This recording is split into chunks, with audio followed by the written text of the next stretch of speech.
This is the Fuel Sports Network. Behold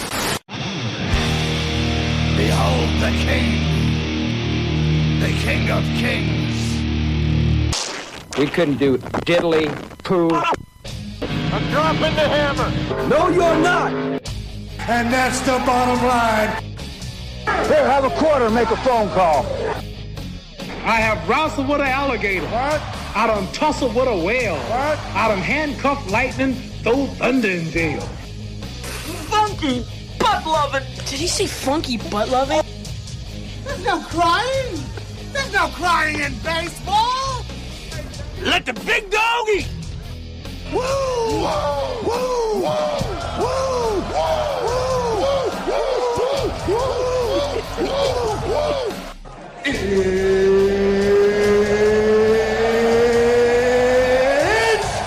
time!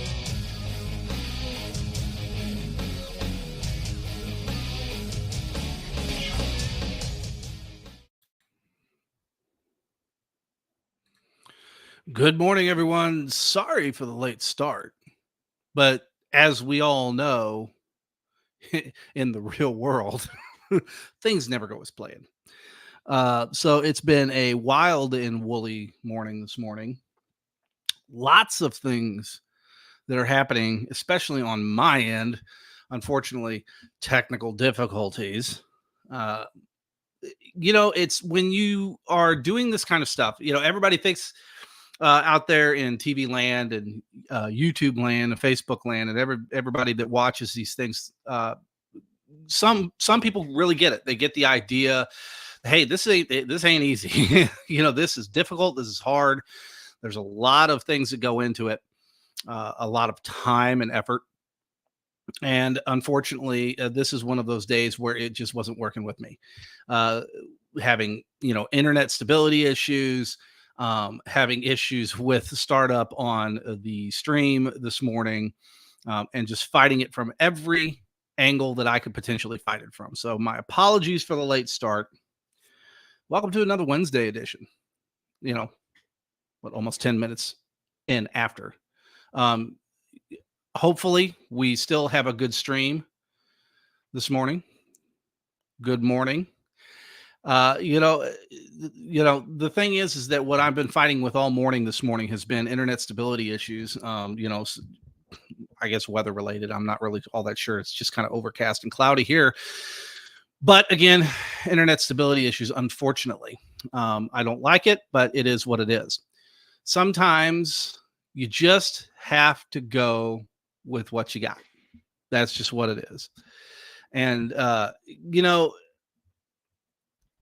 I remember whenever I first started doing this, and this is, for some people, they love hearing this stuff about, the first beginnings of the things, with this and how we do it kind of behind the scenes. It's an extraordinarily difficult process. It's not that easy to get these things set up and, running the way that they need to run without having a ton of issues. That's always a struggle. It's something that we fight with daily, all the time. If we're not fighting with our own, streaming services and everything else that we use on the daily basis, we're typically fighting with YouTube, or we're fighting with Facebook or X or some other platform that, has changed their, processes of what it is they do, their policies. But that's just kind of where we're at. So I want to do, just a typical housekeeping stuff first thing this morning. Fuel Sports Network, fuelsportsnetwork.com, the Facebook, the X, YouTube, over on Roku and Amazon Fire. But, one of the things with YouTube is that we've been really trying to help build that platform a little bit more and be able to reach a few more people, because a lot of people they have the app on their phone. It's really super easy. It's really super simple. And you could obviously get all of the live content over there on YouTube. So if you use YouTube a lot, if you have the app on your phone and you prefer to use that instead of using Facebook or X, we're more than happy to allow you to subscribe over there and do that. That's always great.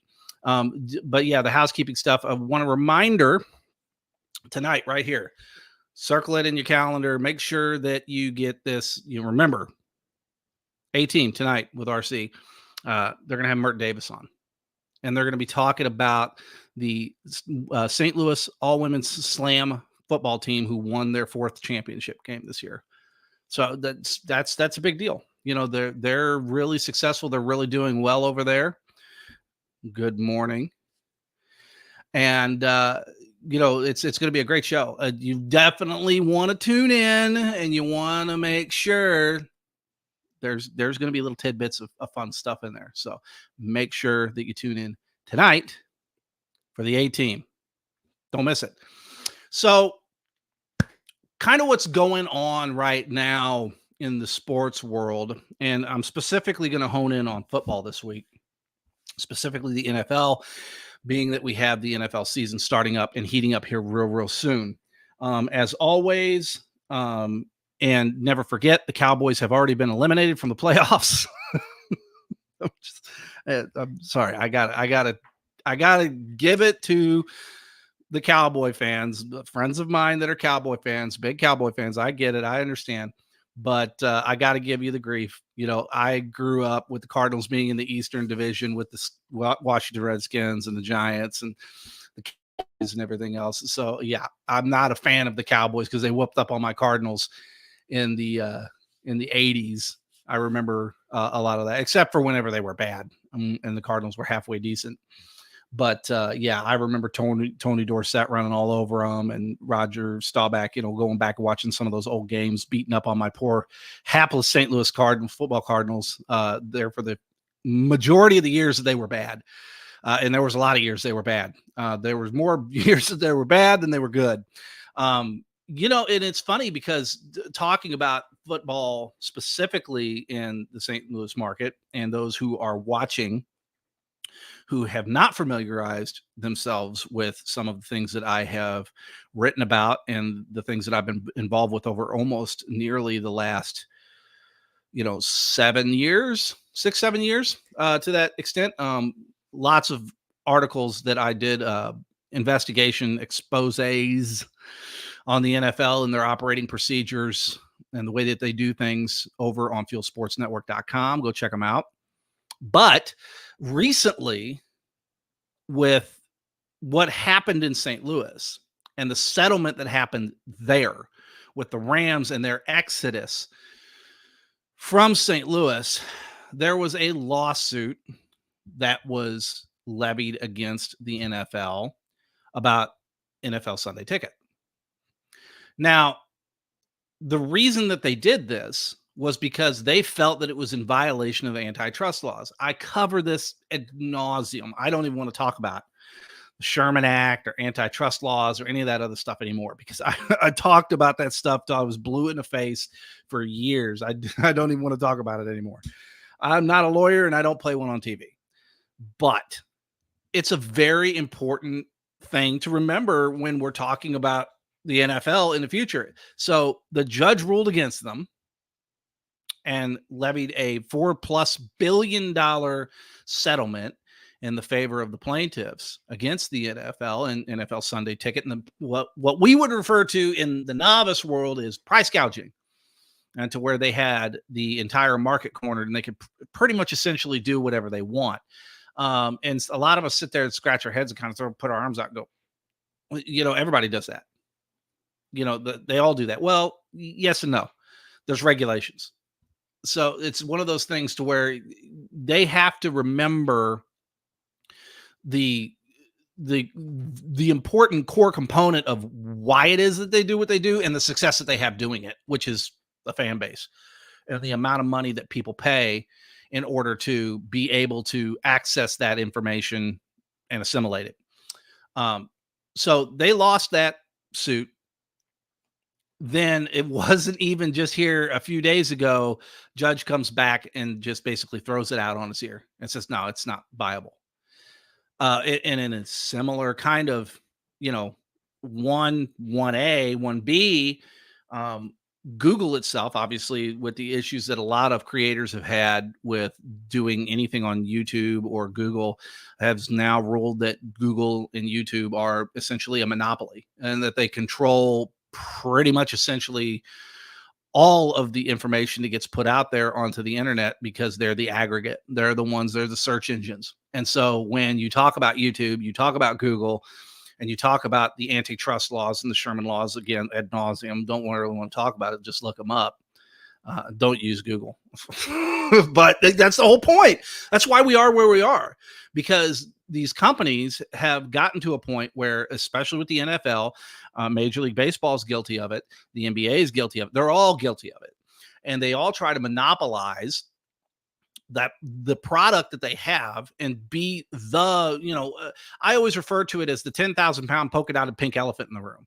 It's the completely obvious thing that's there that nobody wants to address and nobody wants to talk about, but that the NFL, Major League Baseball, the NBA, again, Google, YouTube, those entities.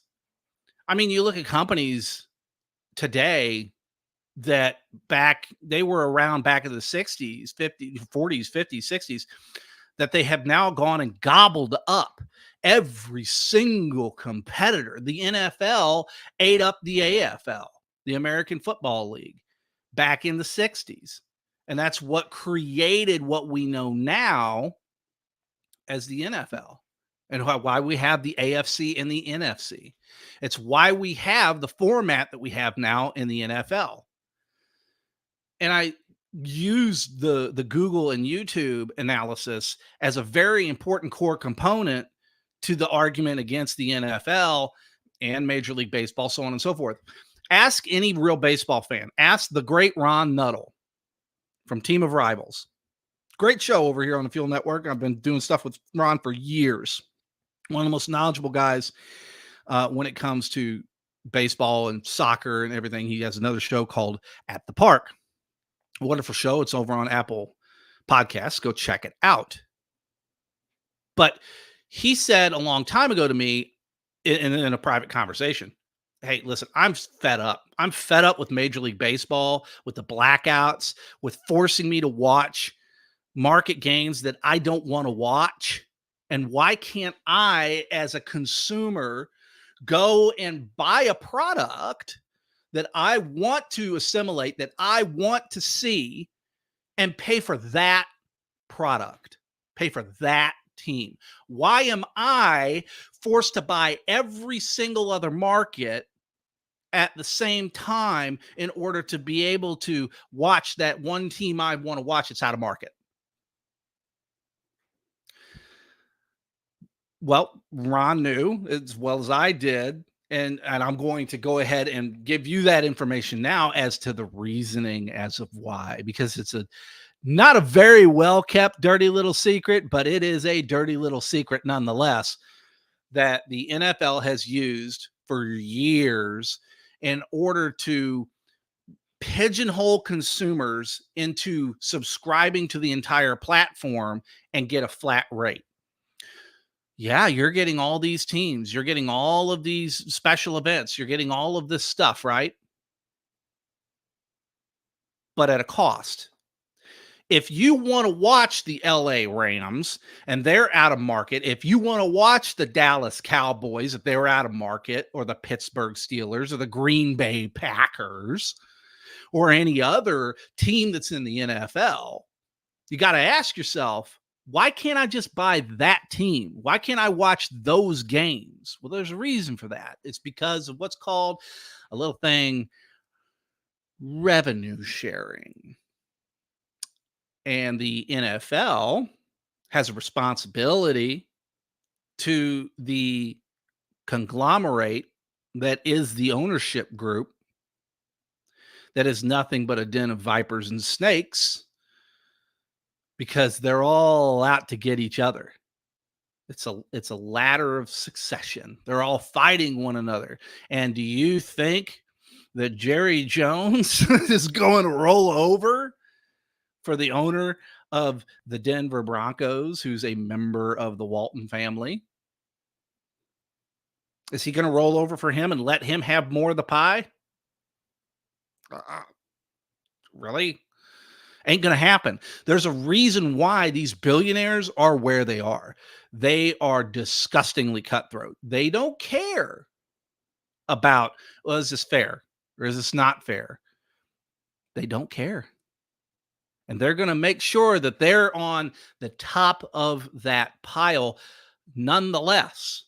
Don't ever forget what the NFL has done in these markets. Don't forget, just erase the St. Louis equation out of it, irregardless that they screwed St. Louis 3-4 times. Just forget that. And let's look at every single other market that has been screwed over by the NFL. And let's make something abundantly clear here. And I will state this. Okay, I will state this and be very clear about what I say here. The NFL has hung almost every single municipality or city over the market, except for, certain big markets that they know that there's no way they're going to move, right? I remember a few years back when the Minnesota Vikings were in need of a new facility. What happened? Well, Roger Goodell went up there to their state senate and he talked with them, and he went up there and he shook hands and he kissed babies and he played politics and he did everything he did. But whenever there was some friction and they thought, well, there's might be a chance they're going to push back on this and not give us what we want, which was a publicly funded stadium,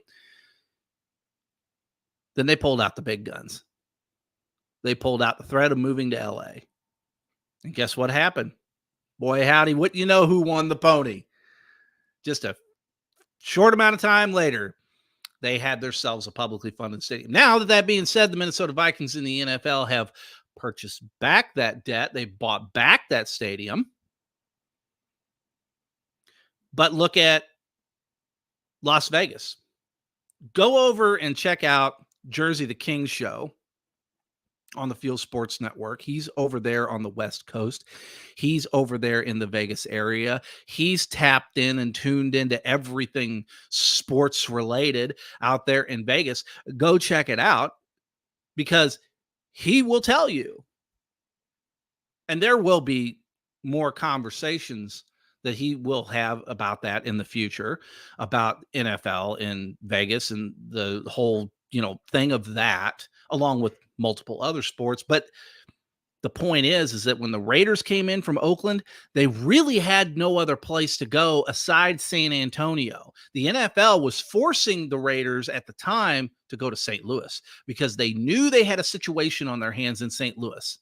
They knew they had a scenario in their hands to where they knew they were going to get sued, and they knew there was a good possibility they were going to lose because of the language of the lease and the way that they left. Had they had not left the way that they did back in they attempted back in early 2015 to leave, but at the end of 2015, going into 2016, then bouncing back to LA, they knew at the time. So during those owners meetings, and I have this from first-hand conversations with people that are in the know that were there, that the conversation was had to have the Raiders come to St. Louis. But again, it was going to be Mark Davis's decision at the end of the day. And Mark Davis had decided at that point in time that it was not necessarily going to work for them, that St. Louis didn't really fit the Raiders brand. I will give it to you. Vegas is a much better fit for the Raiders because it's Vegas. It makes sense. It fits. So when that whole scenario happened back in 2016 in the musical chairs that were the three teams that were trying to get to LA at the time with the Chargers and the Rams and the Raiders, the Chargers didn't have the money. And they didn't have the financial backing in order to make it happen, but Stan did. Stan had the money to not just move, but to build a state-of-the-art facility on his own because they damn well knew there was no way on God's green earth that they were ever going to get a cent of public money in LA. But the NFL and the powers that be, specifically Jerry Jones and himself, knew that they had to have that hub before they started signing new TV deals. Because to add that market, and remember this, just the LA market, where you have in that particular area nearly 12 million in market size at that point. It's the number 2 largest market in the United States, right behind New York. Third place is Chicago, by the way. And by the way, the Bears really aren't going anywhere outside of Chicago. They may be going to Arlington Heights. They may be staying in Chicago. Who really knows for sure? But the reality is that this is where we are. And if you're a mid-market small team, you better pony up. Because if you don't pony up, you ain't going to keep your team. Look at what's happening with the Jacksonville Jaguars. And if no one's really kept up with that, I've been doing my best to try to keep up with it. And there's a lot of information there. The last couple of years have been the St. Louis threat. Oh, well, St. Louis is a good football market. They didn't do anything to lose their team. That's an option there. That's an opportunity that we could tap into. So there's that. Also, Mr. A-Train, good morning, sir. Jersey himself, we all know Jerry won't do it. That's absolutely correct. Jerry will not do it. But he follows it up. Vegas was the only choice. Either the Raiders would have gone to St. Louis or come here to Vegas, plus Mark Davis obtaining ownership of the Vegas Aces. It was an easy choice. Here's the thing. It was Jerry Jones, and Jersey knows this firsthand. Jerry Jones was the one that spearheaded that entire move to Vegas.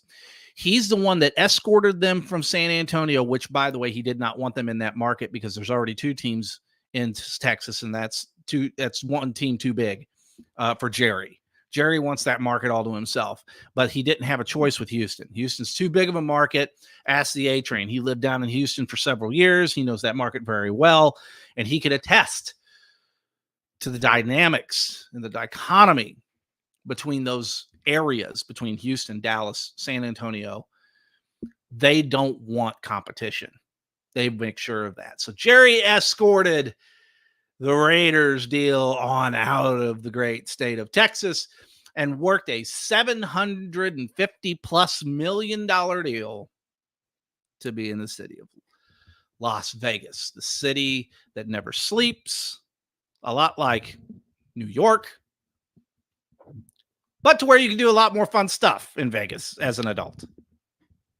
Don't take your kids, though. Not necessarily a kid destination in Vegas per se. There are areas where you can go. There's some fun stuff, but not the Strip. So just FYI. But, looking forward with the NFL coming into the season, hearing the things that I'm hearing, and you now have players like Marvin Harrison Jr. who are now declining to have their jersey and likeness sold with the NFLPA and everything else. There's a lot to that. I've got to dig deeper into that. I need to talk specifically, and there will be conversations with the great Howard Balzer on this network coming up soon about a lot of things NFL, specifically being the fact that he's down there in Arizona. He is covering the Cardinals down there. There's going to be a lot of talk about, especially his decades worth of experience in the St. Louis market. There's a lot of meat on that bone. Jerry didn't want another team in Texas. Yeah. He helped spearhead to escort the Raiders to Vegas, but the Raiders coming to Vegas was a huge plus for the city and the growth of sports in Vegas. Yeah, but here's the thing. The for sure thing that we thought that was going to be an absolute slam dunk was going to be the A's in Vegas, right? We've been talking about the A's in Vegas for years. We've been talking about the A's. We were talking about the A's in San Jose for 2 decades almost, about the A's going potentially over to San Jose across the bay. But it didn't happen. And why didn't it happen? Well, it's a lot to do with the San Francisco Giants didn't want it to happen. So because it's going to tap into their market. Again, this is all fighting within these ownership groups and everybody that's sitting there saying, "Oh, you can't go there because that's my market." That was the excuse that Dean Spanos had used with the Chargers, saying that I had a large footprint in that market and you can't move there because I have a large footprint there. We all know that wasn't really true. We all know that he was just attempting to try to bleed San Diego out of $1 billion in order to build a new stadium there.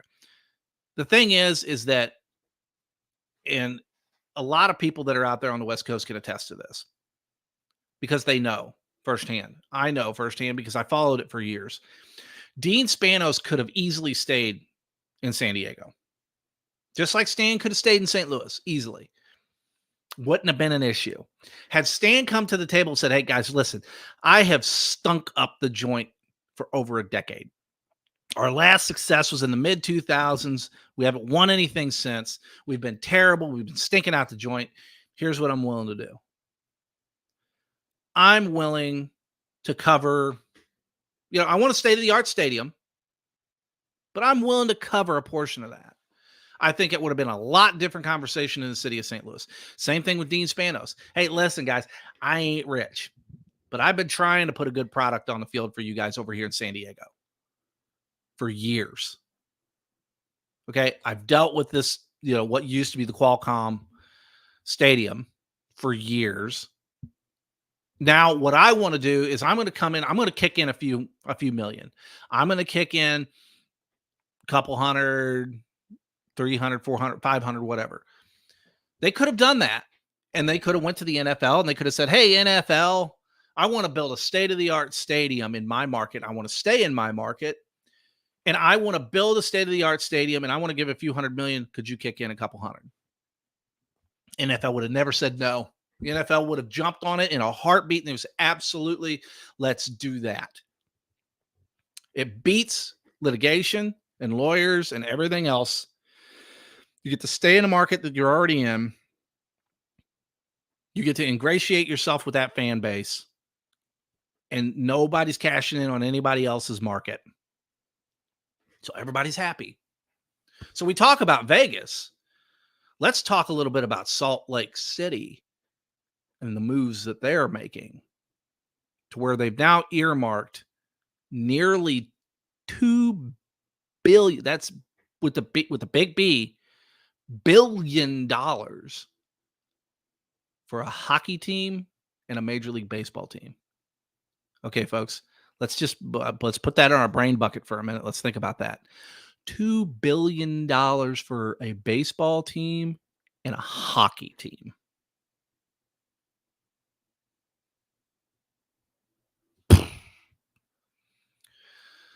If they want to make a move for the NFL, they could probably do it.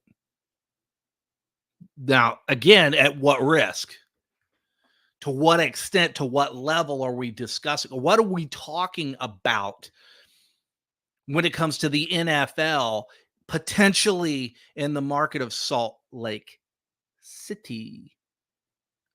We could be talking about a completely different map. There's teams that are coming up right now, today, that are coming up on leases in their facilities. Are they going to be upgrading those facilities? Are they going to be changing anything in their markets? What is going to happen coming here soon? This is another point that I want to bring up. The Jersey makes an excellent point. Tom Brady becoming a part of the owner of the Aces and rumor him possibly investing in the UFL. Do you believe the Vipers could come back if he becomes the local owner? Here's the thing. Tom Brady now is an investor. He is no longer an NFL player. He's a heavy hitter in the investment world. As the great Jersey knows and is fully aware, Tom Brady has his own organization that does investing, a lot like Shaquille O'Neal. Shaquille O'Neal, the former basketball legend and Hall of Famer, he's the same way. He's a major investor in a lot of other different aspects of things. So yes, I do. I do see that being a possibility. A lot of money with Salt Lake. The NFL be sustainable in the would a team be sustainable in the NFL? I absolutely believe so. If you look at the geography of what we're talking about, right? And let's go West Coast, East Coast. Let's just stay focused over here on the West Coast. You got California that's over here on this edge, okay? You've got several teams all along this coast. You've got Seattle, you've got the Rams, you've got the Chargers. Okay, you used to have San Diego. They've moved up to LA. You used to have the Raiders up here-ish. They've moved out to Vegas. And then you have the Cardinals down here in Arizona. You have all these teams within that market area. If you go up in here, that's where Salt Lake is. The biggest threat to that is going to be the Denver Broncos or the Seattle Seahawks. So if you're looking at it geography-wise, it's kind of an island out there. And now, yes, they're going to have a smaller core market, but if they have the money to back it, again, these teams bring populace, they bring jobs, they bring taxes, they bring everything to a region where they'll grow and grow and grow and become bigger and bigger. Why, Vegas has become what it has. LA has become what it has. All of these other cities were smaller at one point. When Vegas was nothing but literally a road with buildings on either side to become what it is today, out in the middle of the desert. And if you put that in your brain and you think about it for a minute, you go, oh, well, then any of these could do that. Yes, any municipality. Go back 20 years to where Nashville was, 30 years. They were just a, Grand Ole Opry, country music, recording studios, things like that. That's really all they were. It was a decent sized city, a town, whatever you want to call it. But now in the last 10, 15, 20 years has exploded into a massive city. I remember a point in time where if you go back in history, I remember the 80s very, very well. But even past that, in the 60s, in the 50s, in the 40s, St. Louis was one of the top 5, 6 cities in the nation. Think about that for a second. St. Louis was one of the top cities in the entire United States and has now become a footnote. And the reason is because of the way it's been ran.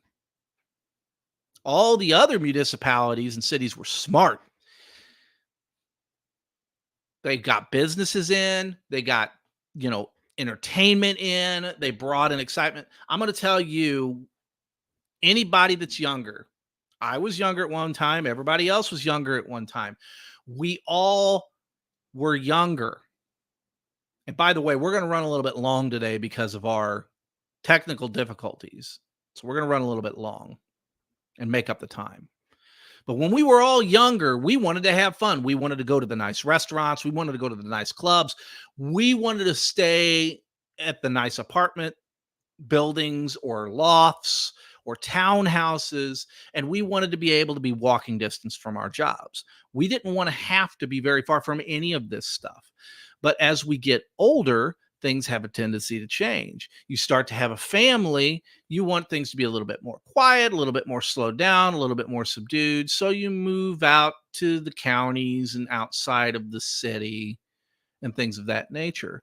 The problem was in St. Louis at the time, there was no real infrastructure out there. So when people started to migrate out into the county, going down to Jeffco, going out towards, Warrenton, out 64, 40, 70 and everything out that ways, and Wentzville and so on and so forth within the market of, and specifically St. Louis, it was farmland. It was very, very rural. The infrastructure wasn't there. There wasn't city municipalities. There wasn't city electric, city water, city sewer.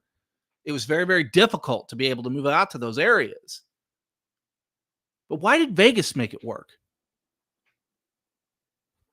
How did Nashville make it work? How did any of these other towns or smaller cities where St. Louis was within the top 10 easy of cities all the way up into the 70s to then fall flat on its face and be down in the mid-low 20s? It's because of the people that have ran the city into the ground.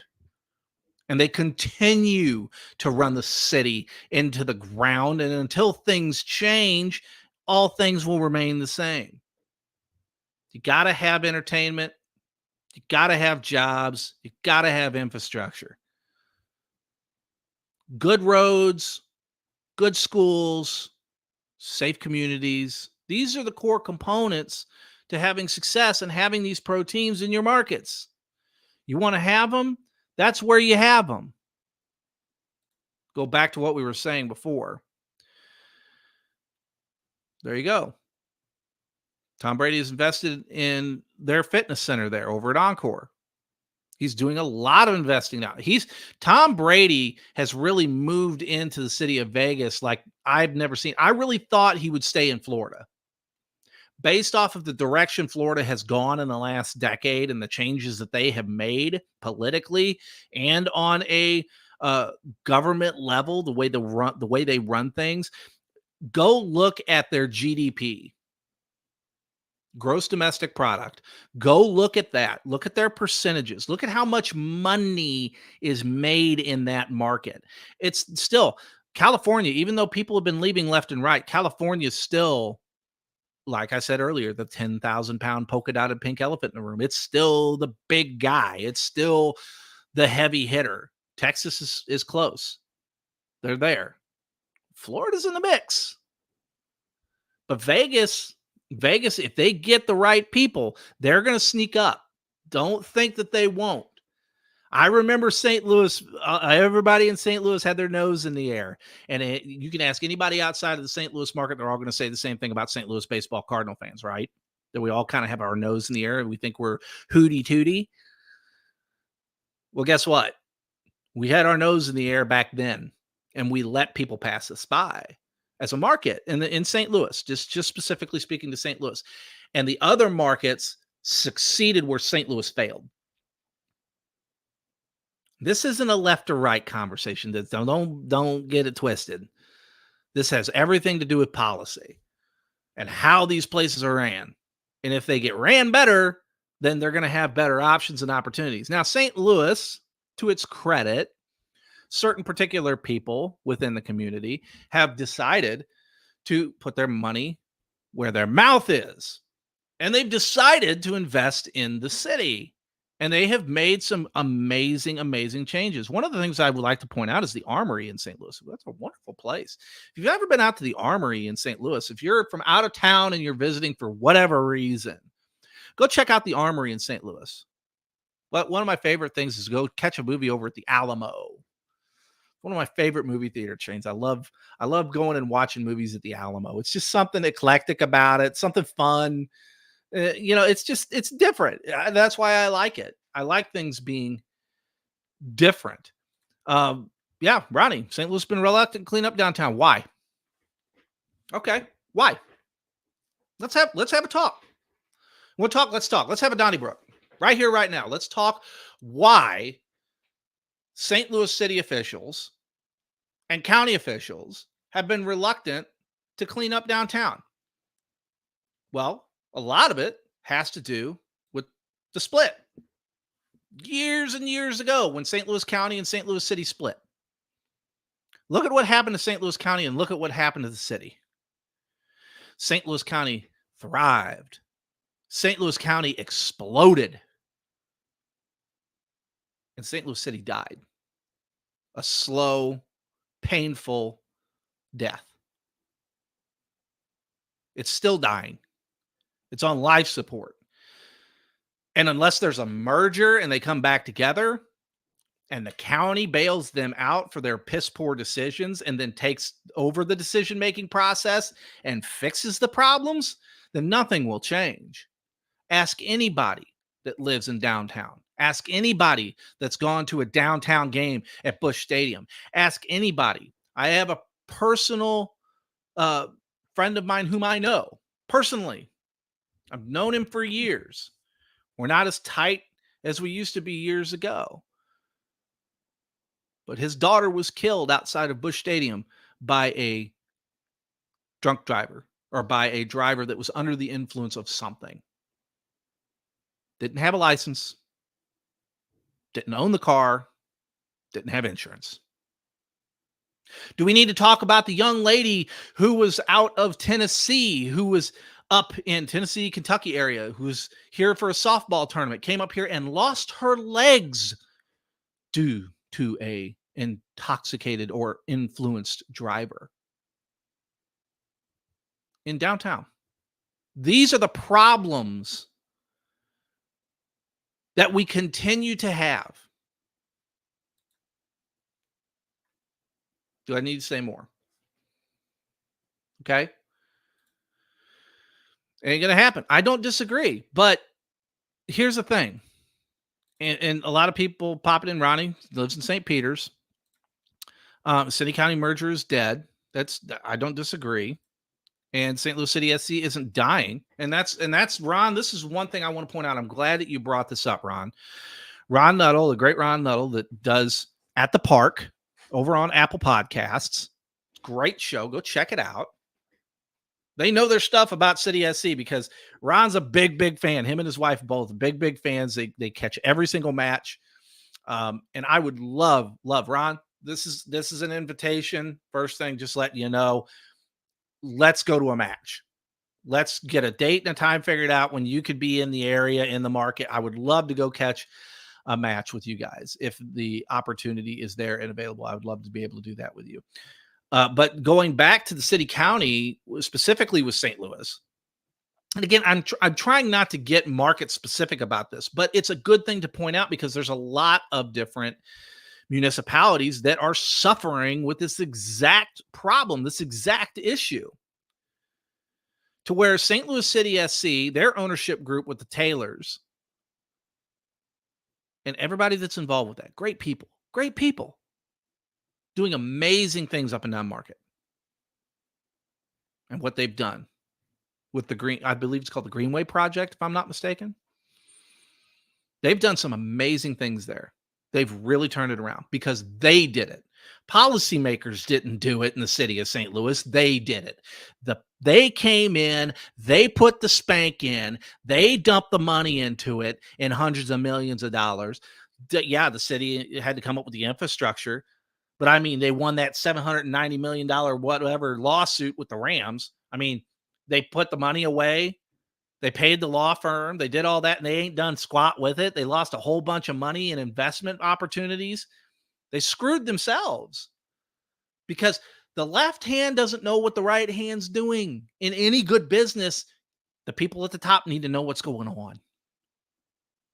And if you don't know what's going on, you fail. You bomb. Look at any company that's failed. Any company. Look at any company that's had great success. Look at any... I'll use Jersey. We'll bring it up right here.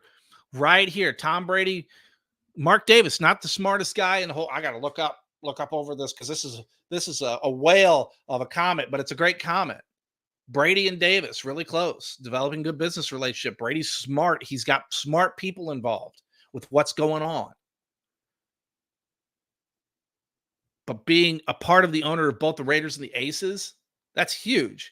And now, like he says, it's not a long shot that the A's get a new ownership when they move here to Vegas. Well, the thing is they're going to be playing in Sacramento for a hot minute until Vegas can figure out what in the hell they're going to do with their minor league team and everything else. We don't even know exactly what's going to happen there. And you see, this is where I stress to the Vegas officials, if you're watching this, if you're listening to this, I know there's probably a couple of them that might be. Guess what? Pull your head out of your butt. Because you're going to end up like St. Louis, okay? You're going to end up like Oakland. St. Louis thankfully stemmed the bleeding. Oakland didn't. They doubled and tripled down on stupid. And they continued to keep pushing the same dumb policies and the same dumb stuff that ended up losing them multiple teams. That is a stone cold hard fact. It's not an opinion. Take it to the bank. It's as real as gold because they lost every single one of their teams. And why did they lose every single one of their teams? It's because of the decisions that their policymakers and their politicians made. Again, it's not a left or right thing. That has nothing to do with it. I don't want it to get twisted. There's good politicians and there's bad politicians on both sides. Just like there's good ownership groups and there's bad ownership groups. We all know who they are. Definitely. Let's do it. Let's do it. Let's get that done. Ronnie, St. Louis needs to get rid of all these small towns in the area. They need to assimilate is what needs to happen. You can have divisions of the city.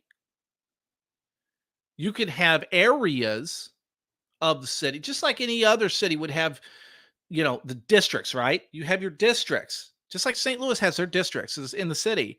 They used to, at least. I mean, has anybody been up and down Cass lately? Cass to Jefferson? Just saying. Go check it out. It's not pretty in some of the areas. This is, mind you, this is okay. So anybody that's not familiar with the area, that's your way to the back way. I used to take the back way to the Dome, right? So if I go to, Rams games, or I went to Battlehawks games, or I went to events there at the Dome, a lot of times I wouldn't even take, I-44, I-64, 40, or 70. I wouldn't take any of those bypasses. Why would I not take them? Because it is an absolute SHIT show to get in there. I mean, it is a horrible, horrible experience to try to get in because the infrastructure is so terrible. Again, I stress infrastructure. You're going to have a facility in downtown. By golly, you better have the infrastructure in place. I'm going to tell you right now. Are you ready? I'm going to tell you exactly how to fix it. Here's what you do. You go out and you hire a bunch of Chick-fil-A managers. That's what you do. You hire Chick-fil-A managers. Have you seen how they operate their drive-thrus? Because let me tell you something. It is an experience, to say the least. If you get to a Chick-fil-A drive-thru, you know exactly what in the hell's going on. And they move you through quick. I swear that this is almost like it is. If you've ever been to a McDonald's, what do? If you've been through a drive-thru in a McDonald's, you want to go through and get a quarter pounder or a Big Mac. What do? They park your ass. Why? Because they want to keep their numbers down. And then you sit out there in a parking spot for 10 minutes, half the time, and your food never comes out. And then you have to go into the building to go get it and come to find out it was sitting in there for 10 minutes and nobody brought it out to you. It's almost like they have those types of individuals running these municipalities, running these cities, running these districts that have no concept of what they're doing.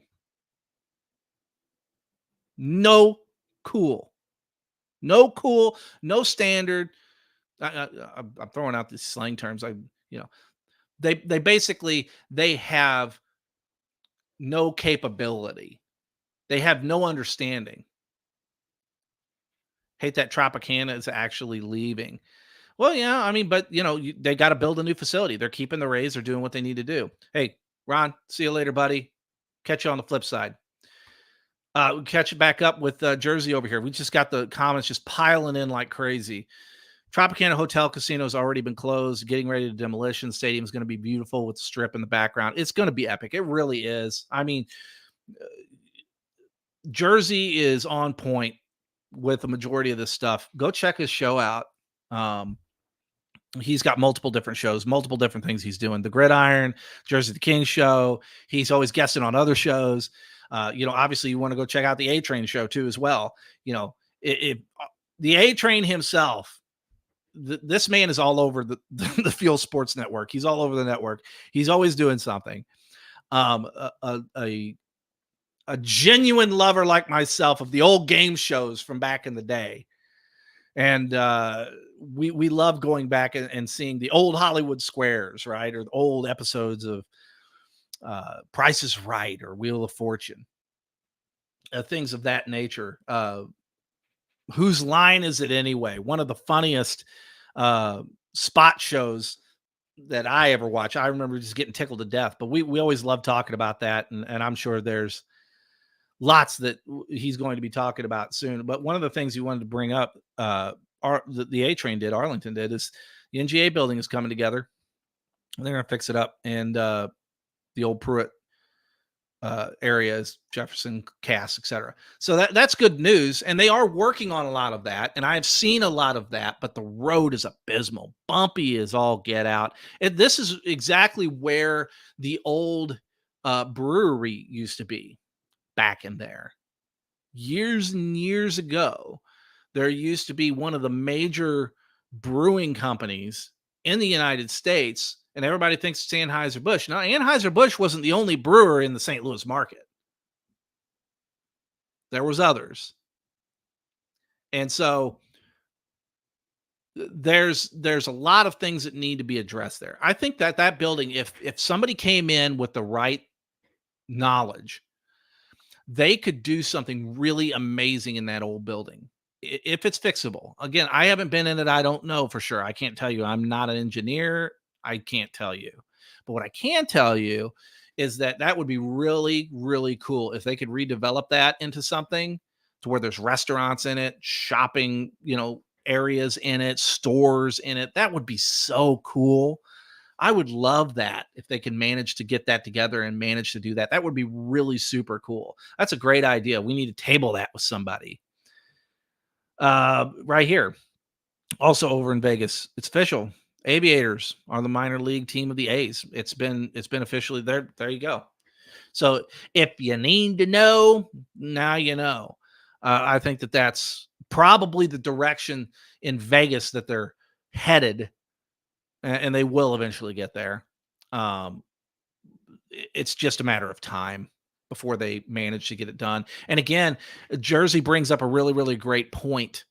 When you have Brady and Davis and everybody, and they're co-investing in things and bringing in money, and you have a lot of these people that are, kind of cross investing in a lot of these different areas and platforms and things and such, you've got a lot of opportunities there, business-wise and job-wise and a lot of other things. It's going to bring a lot of money into that market. And that's a lot of what these smaller markets have to do if they want to succeed. You look at other states that don't have major league sports teams. Alabama, Mississippi, Arkansas, Oklahoma has a Thunder, but that's all they have. Kansas doesn't have anything. I mean, the Chiefs kind of threatened to go across the state line. The Royals are in Missouri. The Chiefs are in Missouri. What's in Iowa? Minnesota has the Twins and the Vikings. You could go through these state by state by state, and you could go, Montana's mostly, government run state parks. So that's they just only have a handful of towns out there. It's not like it's that big. Their GDP is minuscule in comparison to California, New York, and Florida, Texas, and all the rest of them. There's no teams, obviously, in Alaska. There's no teams over in Hawaii. You've got over in Oregon, you've got the Ducks, the Oregon Ducks, the college football team. You got a handful of other smattering of teams, but there's no Portland team. They've talked about a Portland team for years, potentially a team moving to Portland, but I've always have stressed that Portland's too close to Seattle, and they're not going to let that happen because it's too big of a market share. And how peed off the Cardinals organization was, the football Cardinals organization, when the Raiders moved to Vegas. Jersey, you could jump in on that and talk about that on your show on Jersey the King or the Gridiron, because I'm going to tell you what, there's a lot of meat on that bone, because the Arizona Cardinals were royally pissed when Jerry helped facilitate that move, the Raiders to Vegas, because the Cardinals felt strongly that there was a large portion of their market that was hurt by that move. And we also got to look at the Cardinals market in Arizona. The Phoenix Coyotes are on their way out, the NHL team. Okay. The Diamondbacks are almost on their way out. And it's a high likelihood of, at this point, I feel from my experience, probability that these teams end up in the greater Utah Salt Lake market or somewhere else potentially. I don't necessarily see them staying. It's just, there's some people in that market that said, oh, no, they're not going anywhere. I hear otherwise. And I'm on the outside. I remember whenever the Rams were in St. Louis and we were hearing, oh, no, here in St. Louis, there's no way they're going to go. Kevin Demoff running around on all the St. Louis radio talk stations and saying they're not going anywhere. They're not doing anything. Yada, yada. Well, yeah, the Portland MLS team in the NBA. Portland Trail Blazers, I forget about that. But yeah, it's when they were coming to us in St. Louis and telling us, oh, no, the Rams aren't going anywhere. All the officials were coming out. Policymakers say, oh, yeah, no, they're not going anywhere. They can't. They did. But everybody outside of St. Louis market was saying, guys, hey, they're gone. They've been gone for a few years. They've just been taking the time to make these moves to get to this point. You just better be ready for it because that's where we're headed at this stage. Okay? So the reality of the situation is if you're in a municipality and there's these,